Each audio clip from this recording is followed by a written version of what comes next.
Honey trap मामले के आरोपियों के रिश्ते प्रदेश के वरिष्ठ आईएएस अधिकारियों समेत 44 लोगों से थे।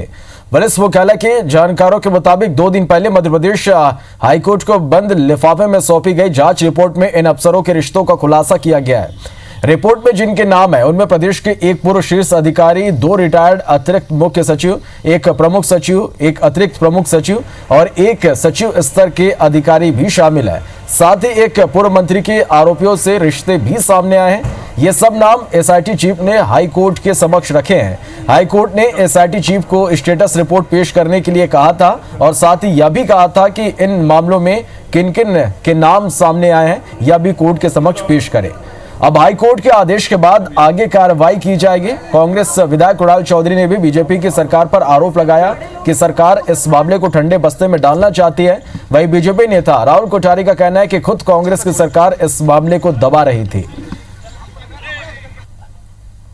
इनको भी करो क्योंकि इनके लिए पद तो पर मध्य प्रदेश लगातार कभी व्यापम के लिए जाना जाता है, आज हनी ट्रैप के लिए जाना जाता है। कहीं पे भी जाओ तो हनी ट्रैप की बात होती है। ये प्रदेश के लिए बड़ा कलंकित करने वाला और स्पष्ट है। जो लोग इसमें दोषी हैं उनके ऊपर कार्रवाई होना चाहिए। सरकार लगातार हर चीज को, चाहे व्यापम हो चाहे हनी ट्रैप हो, सबको दबाने में लगी है। इस पार्टी को पहले इस बात का स्पष्ट जवाब देना चाहिए कि अभी तक रिपोर्ट को उन्होंने दबाकर क्यों रखा था, क्यों जनता के सामने सच नहीं आ पा रहा था, क्यों? भारतीय जनता पार्टी की मंशा कभी ऐसी नहीं कि इस पूरे मामले में कोई भी छुपाई जाए बात। हमें लगता है गुनाहगार सत्य के रूप में सामने आएंगे। चलो इस खबर पर ज्यादा जानकारी के लिए भोपाल का रुख करेंगे। नवीन सिंह हमारे साथ इस वक्त सीधे जुड़े हैं। नवीन, हनी ट्रैप के इस मामले में एक बड़ा खुलासा कह सकते हुआ है, किन किन अधिकारियों के नाम सामने आए, किस तरह की इसमें आगे कार्रवाई की तैयारी है?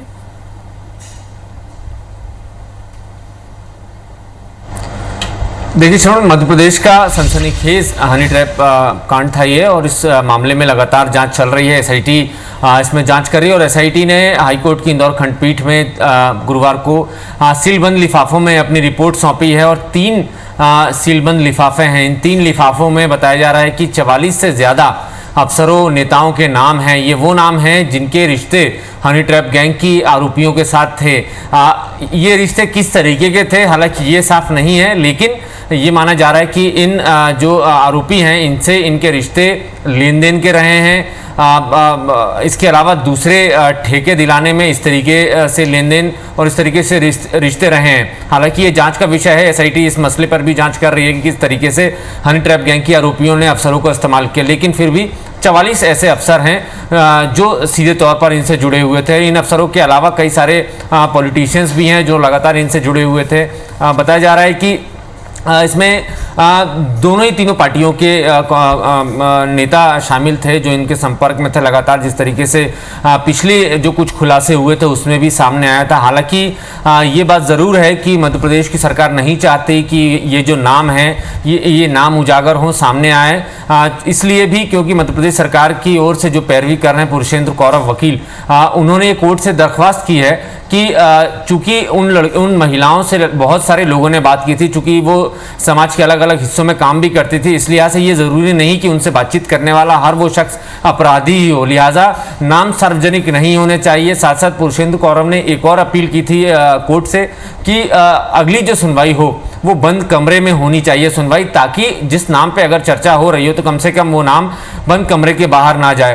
तो कोर्ट ने फिलहाल ये मान लिया है अब अगली जो सुनवाई होनी है वो बंद कमरे में होनी है। लेकिन इस बीच में सियासत भी इस पर शुरू हो चुकी है। कांग्रेस की तरफ से ये आरोप लगाया जा रहा है कि भारतीय जनता पार्टी की शिवराज सरकार बचाने की कोशिश कर रही है, मामले को दबाने की कोशिश कर रही है, चूंकि इसमें बीजेपी नेताओं का भी इन्वॉल्वमेंट है। इस तरीके का आरोप कांग्रेस की तरफ से लगाया गया है। हालांकि ये कोई पहला आरोप नहीं है, कोई नया आरोप नहीं है। जिस दिन से केस सामने आया था, जिस दिन से हनी ट्रैप मामला मध्य प्रदेश में सामने आया था, उस दिन से ही कांग्रेस लगातार इस बात का आरोप लगाती रही है कि मध्य प्रदेश की भाजपा सरकार के कार्यकाल में ये हनी ट्रैप गैंग इस तरीके से आगे बढ़ा था और उसने तमाम लोगों को ब्लैकमेल करके उसने अपने काम लिए थे और पैसे रुपए ऐंठे थे।